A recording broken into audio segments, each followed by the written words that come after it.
Imagine what's possible when learning doesn't get in the way of life. At Capella University, our game-changing FlexPath learning format lets you set your own deadlines so you can learn at a time and pace that works for you. It's an education you can tailor to your schedule. That means you don't have to put your life on hold to pursue your professional goals. Instead, enjoy learning your way and earn your degree without missing a beat. A different future is closer than you think with Capella University.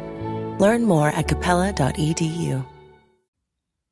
You are listening to Women's Running Stories, where exceptional women runners share inspirational stories about their running experiences. Hi, I'm Molly Hurford. I'm an author, podcaster, journalist, and founder of Strong Girl Publishing. But then in my, my active life, I guess I started as a triathlete, shifted to cycling, and then realized that it turns out the two feet was better for me than two wheels. So now I am an ultra runner.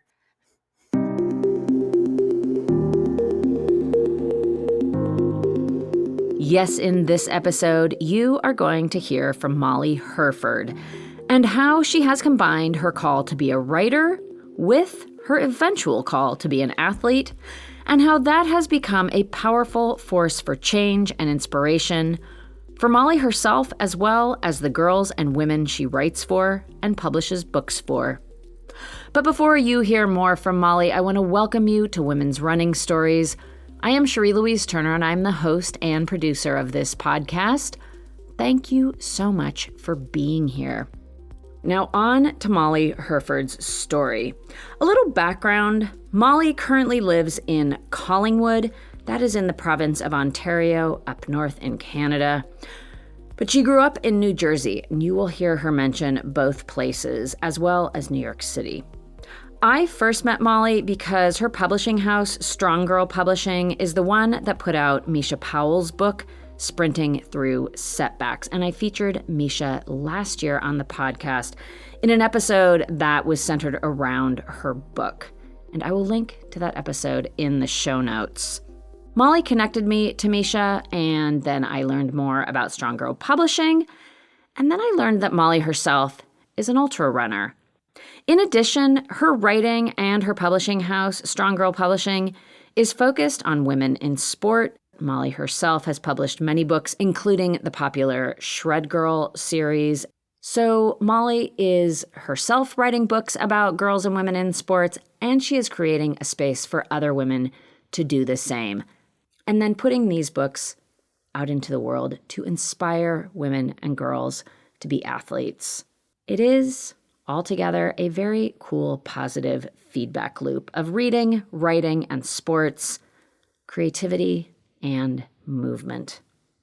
Now, a couple of details I just want to clarify that Molly mentions in her story. One is she mentions the Olympic distance triathlon, and that is a triathlon that involves a 1.5 kilometer swim, a 40 kilometer bike, and a 10 kilometer run.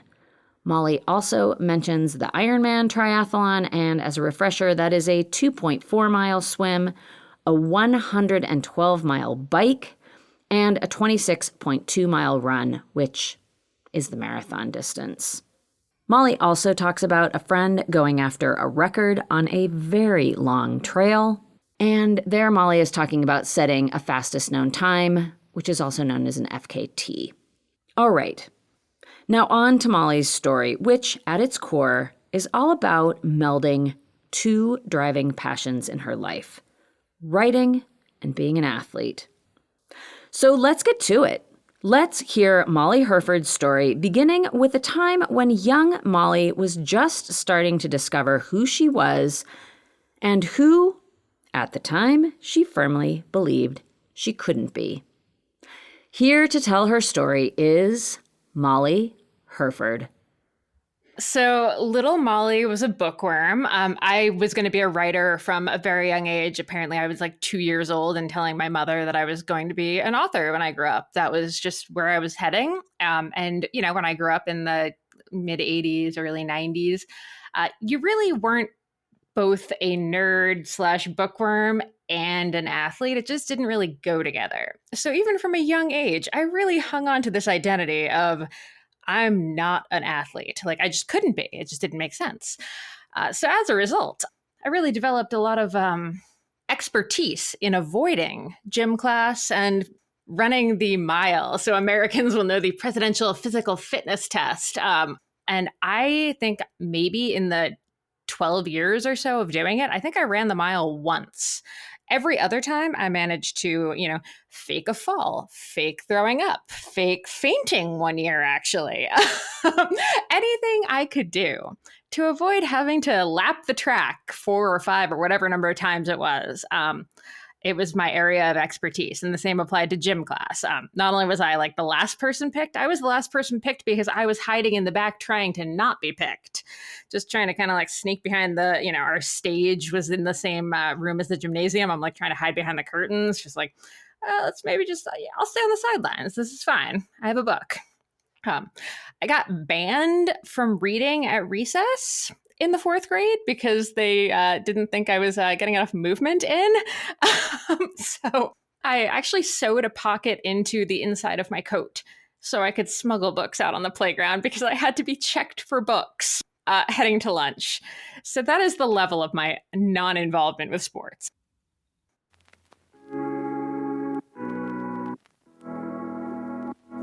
But even when I was younger, even when I was very like anti-sport, I loved being outside. My neighbor happened to be my age, and he and I spent so much time, making trails in the woods and playing in the woods and building tree forts and doing all that kind of stuff. I went hunting with my dad when I was a kid, which basically involved like us just like walking through the woods for hours at a time.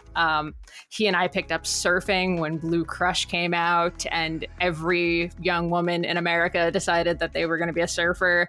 He got this like 10-foot longboard. I got this 7-foot surfboard. We were driving to the Jersey Shore on weekends. Like, neither of us were very good, but we spent a lot of time outside. And of course, like every kid, I had a bike. My neighbor and I ripped around our neighborhood and did, dumb stuff and built little jumps and things like that. And it's funny because like I look back and I can say all this now and be like, oh, that actually was like quite athletic. But at the time, I would never have defined it as being athletic or defined myself as an athlete, which, just kind of gets to that, like, when you're a kid, you're just kind of so set in this, like, oh, I can only have this one identity. And for me, it was bookworm, writer, like, that's my thing. Can't be anything else. So when I started college, I had also scammed my way into this internship at a magazine that's now defunct, Elle Girl. It was like the teen version of Elle. So every day my freshman year, I was taking the train into the city in the morning and then walking the mile and change from, Penn Station up to the Hearst building. And that's a pretty like standard walk. But when you're kind of an out of shape teenager, that's a pretty burly walk to be doing, trying to do it very quickly because you're trying to make the fast, get there as fast as you can, get back as fast as you can. So pretty quickly, I kind of realized as I got, through the first month of doing that I was so not fit, and it bothered me so much. It wasn't really about anything aesthetic, how I looked, or I wasn't, the quote unquote like freshman 15. That wasn't an issue. I just felt like crap. And this is a time where, I'm writing for this teen magazine, and some of the content we were doing was actually, a little bit of getting into health and fitness and wellness and stuff. And it was talking about like, oh, if you exercise, you feel better. That finally started being a conversation. At the time, my RA for my freshman year dorm, he was a triathlete. So I remember he was always like coming through the dorm with his tri bike or like running through or, with his goggles on his head. And I realized he was actually like super intellectual. I think he was going for a master's in like Renaissance literature or art or something.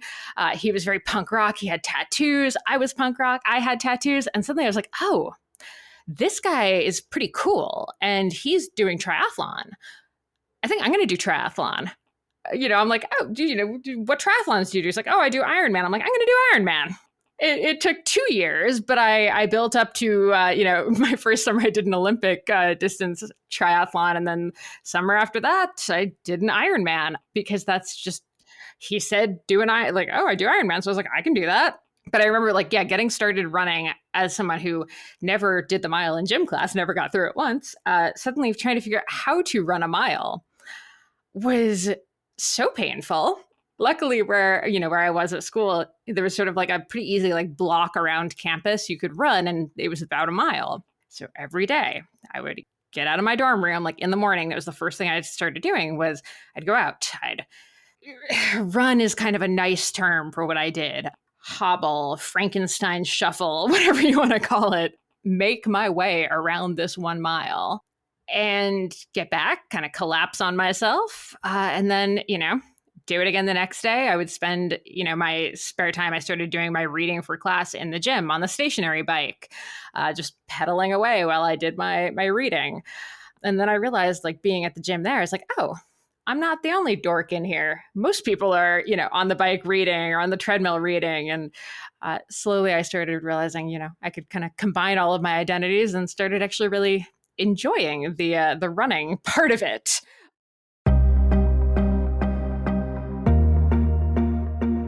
So I would say I've always been like, we'll call it like an achievement junkie is probably the best phrase for it. So pretty quickly when I started running, I think I came to terms with the fact that I was not fast. Like, I was never going to be a successful short course athlete. I was never going to run track and field. I was never going to run cross country. So I think that kind of just made me look at like, well, what can I do?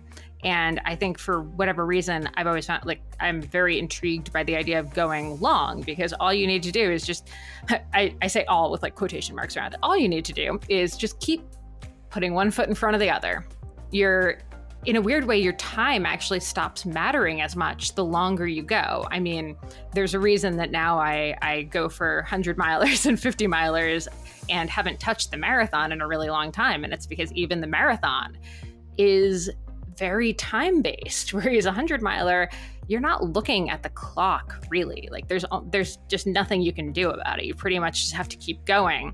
And the achievement is getting to the finish line rather than having to run for a specific time. So I think I've always just kind of like kept chasing the long distance things that let me enjoy running in the way that I like to, which is to say, without looking at my watch. So my trip to running is like very roundabout because yes, started in triathlon. And then actually I was trying to get better at the bike leg of triathlon because that's where you can make up so much time, especially Ironman, you're biking over 100 miles. So if you can be a little more efficient on the bike, you're setting yourself up for a better run. You're, saving a ton of time. So my RA, who was a triathlete, was like, oh, you should join the Rutgers cycling team. And so I was like, okay, I'll do that. And so I joined this cycling team. And the first thing they say to me is, you need to race cyclocross for us.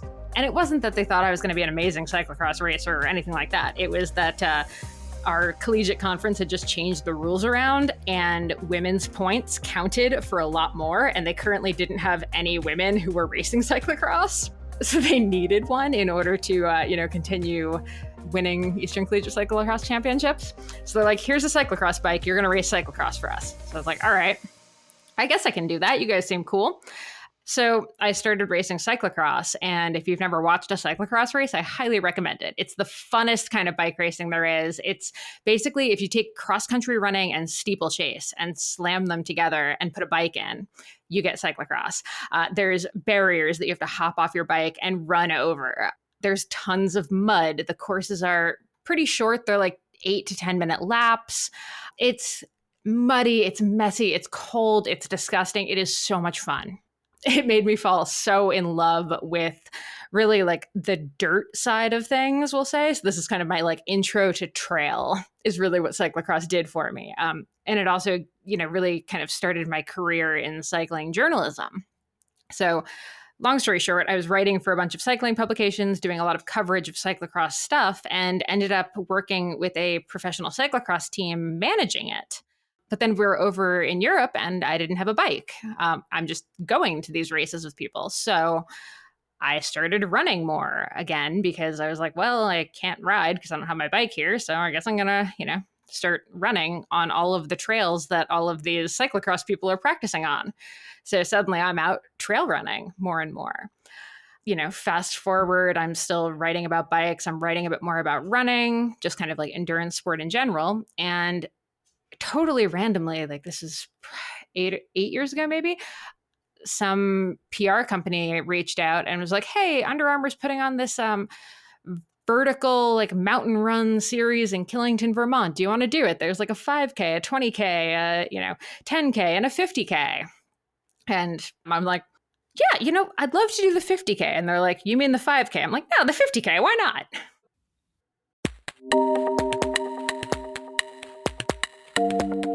I will say the upside of I've only done 2 Ironmans, but having done them before I shifted into Ultra was the greatest thing ever, because I had already known what it took to do a 12-hour, 14-hour day of movement. Like running is obviously its own beast. Like, yes, the swim and bike and Ironman are hard, but like running for 12 hours is a much different proposition than doing the 3 things. But I still knew what it was like to be actively engaged with your body for that long. So I think I kind of had the leg up from that, I'll say. So obviously I'd done marathons in the past just within Ironman.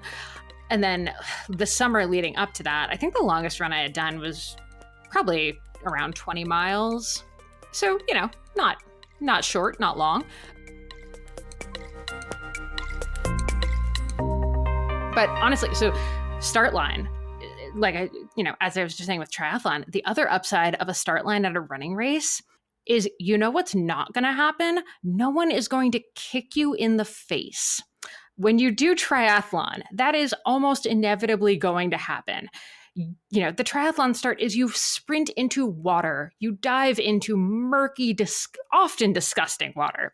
Like anyone who's done the New York City triathlon has, had the experience of getting out of the Hudson River, and then you have to run through chlorinated bleach water because you need to get the Hudson off of you. They make you run through that.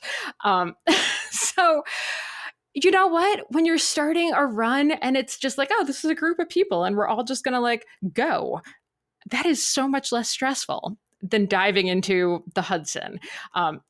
So the stress level I have for run races is so much lower because it's so much less violent. So that race, I just remember kind of thinking like, well, we're just going to go out and sort of see what we can do. I'd never done the distance before. I'd definitely never done that kind of elevation before. So I just kind of started at, I have 2 speeds. I have like going hard or going. So for the 50K, we're just going. That's really all you can do. So in that way, it's like pretty simple. It was just, gun goes off, I start going. And, everyone kind of finds their own pace in it. So yeah, I think I just kind of fell into like a pretty comfortable for me pace at the time. And I remember being with like a herd of women, and it's probably actually the only time I've ever run an ultra where I've had that many women around me. And we were all together for the first like 10 miles. And then we just kind of started splintering off because you hit aid stations and some people need to stop to fill up packs. Some people keep going. I had on a giant pack because I had no idea what to do. So I was able to just keep going. I didn't mind the mud. I like cyclocross. I was used to running through mud. So that was an easy section. And there was some, barriers you had to run over. You're running up these crazy hills. Pretty much like cyclocross, just, 20 times as long, but equally fun. So that was my first ultra race. And I fell in love with it because it's I did pretty well in it. I think I was second. It's the first time I've ever gotten a giant check, which was pretty sweet. Like one of the really comical ones. It was not a giant check by like monetary standards, just a giant check by like physical standards.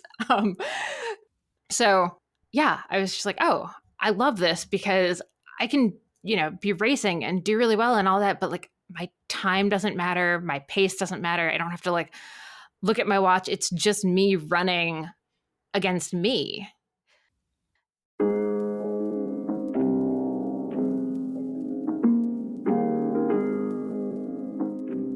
So where I am in Collingwood, there is an amazing group of women who all run and are all amazing runners, each in their own right. And I was lucky enough that they kind of adopted me when I first moved up here. I didn't really know anyone outside of my husband's friends. And I was like, I need to make some friends of my own.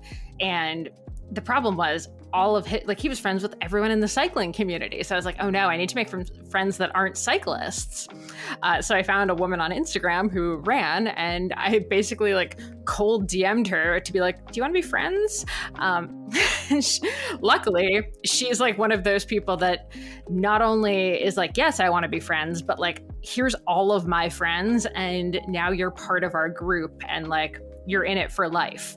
And I think we all really kind of push each other to kind of keep exploring what we're all capable of. So a few years ago now, I guess it was 2021, my friend Karen, who had been running 100 milers, she was up here, we connected, and she decided, because no races were happening, she was going to run the Bruce Trail, which is a 900 kilometer trail up here. And she was going to try to set the, yeah, these are my friends. So she was going to try to set the supported record on it. So we got involved with the, the planning and the crewing and all that. And we, my husband and I and our dog DW crewed for a few of the days, and I ran with her for, chunks of it. And she ended up getting the record handily. And it was just such an amazing experience. We got to kind of see what it was like to be crew. We got to see really what the human body is capable of, and how much all that stuff can hurt. And from that, I was just like, I'd done a couple 50 milers at that point, enjoyed them, but was sort of looking for like, okay, what's next? And I was like, if she can do that, I can do 100 miles. So about a month later, I'm looking at the calendar, and she was moving down to Arkansas, and I'm looking at like what 100 milers there are, trying to kind of pick one. And I was like, well, I don't want to wait like a whole year to like train for this. I kind of want to like get it over with in a weird way, see how this goes. And I found one called the Robbers Cave or Robbers Cove, whatever, in Oklahoma. Fantastic race that happened to be like an hour from where she was moving in Arkansas. So I texted her. I'm like, hey, remember how I crewed for you for a few days on the Bruce Trail? So do you maybe want to run 50 miles of this race with me in February? And like a good friend, she agreed. So it's funny, I'd done pretty decently in 50 milers. And like, I will say, like, I am not by any stretch like a fantastic endurance athlete. I'm more of a plodder than a sprinter or like someone who can do any of these fast. But I was out there doing this race, and it was a pretty tiny one. I think there were like 50 starters. And the first lap, we finished the first 20-mile lap, and I'm way out in front. And I'm just thinking, oh my gosh, this is what I was like born to do. This feels great. And I kept that feeling the entire race. And it was fantastic. Like, I don't know any other way of saying it. It was fantastic. It was just so much fun.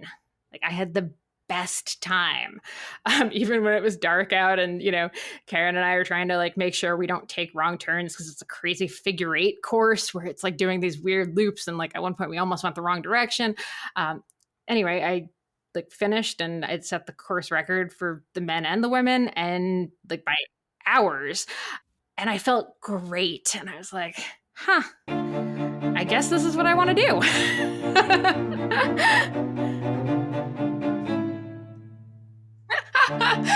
It's sort of ironic, isn't it, that the kid that was absolutely never going to be an athlete, hated all things athletic, all of that is now sitting here talking about winning races.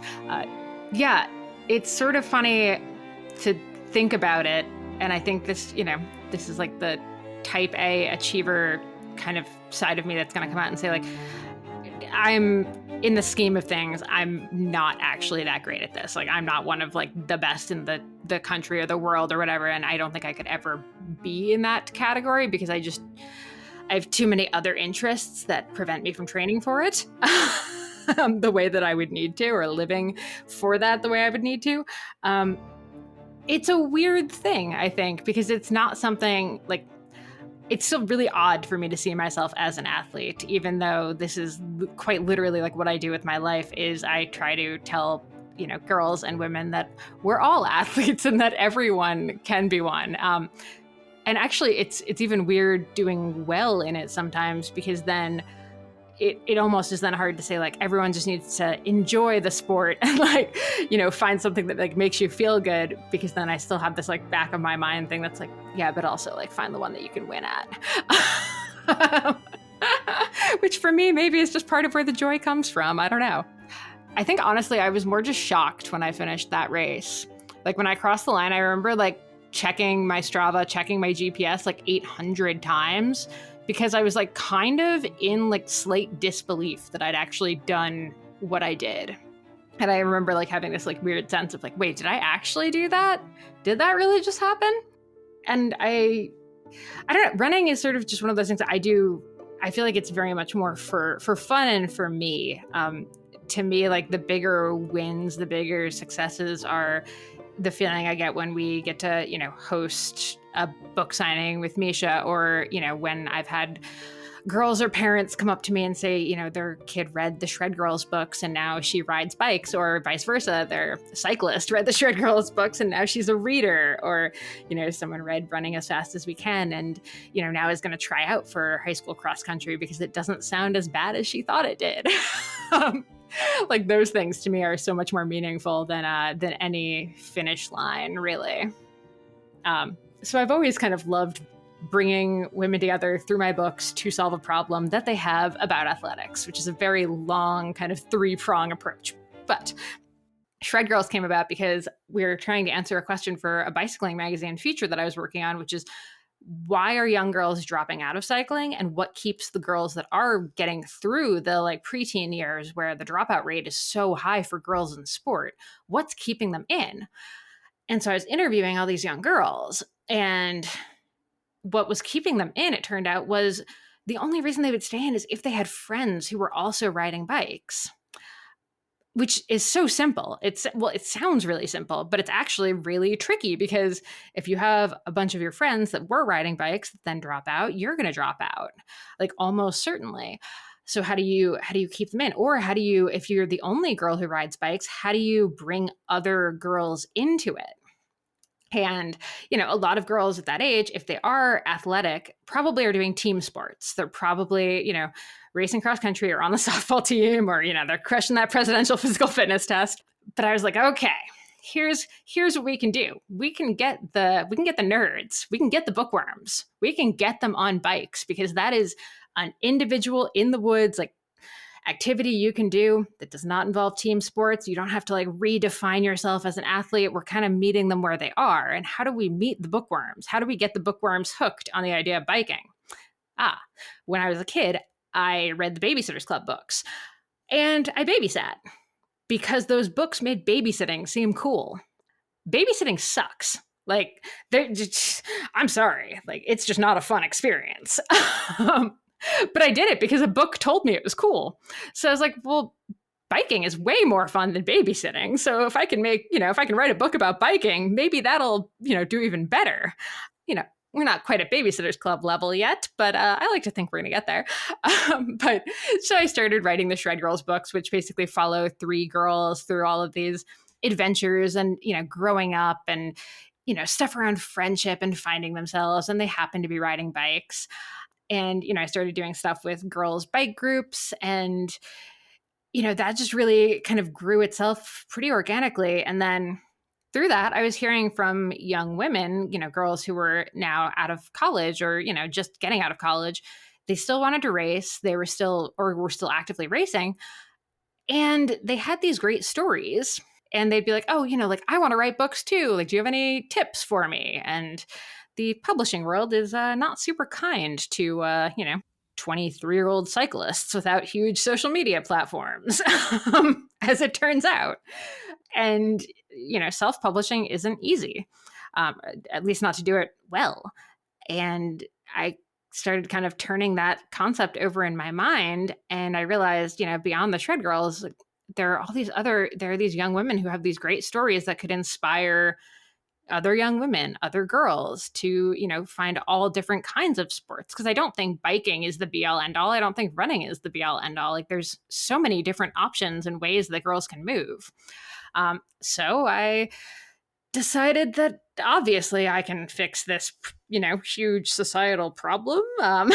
So I started Strong Girl Publishing, and the Shred Girls are now under that banner. I've written a couple more books with that.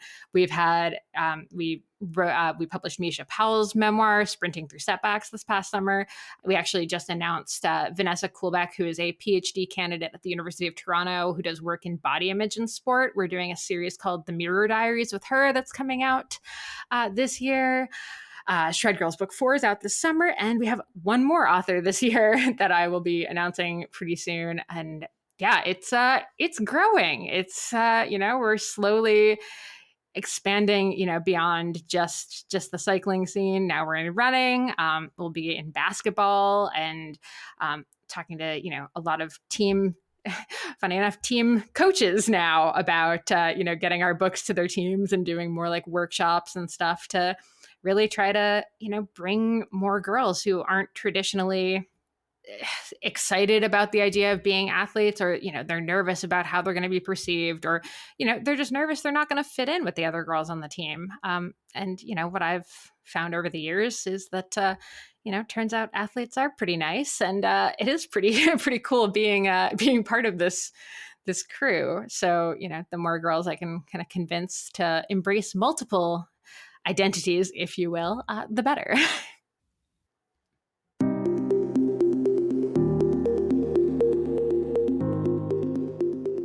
Encouraging women and girls to embrace their many identities. I can totally get behind that.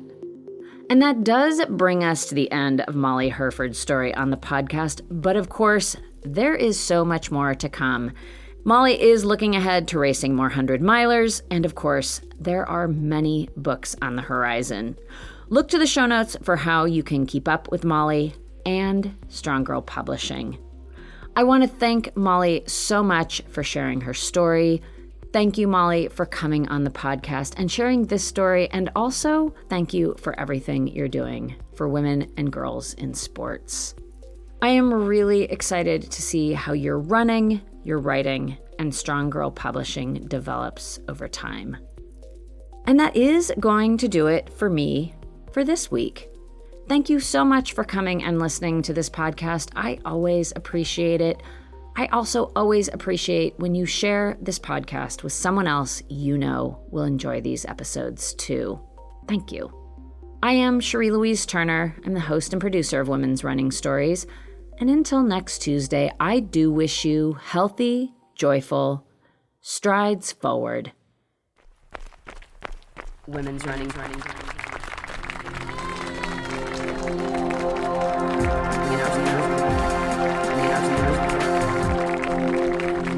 Women's Running Stories.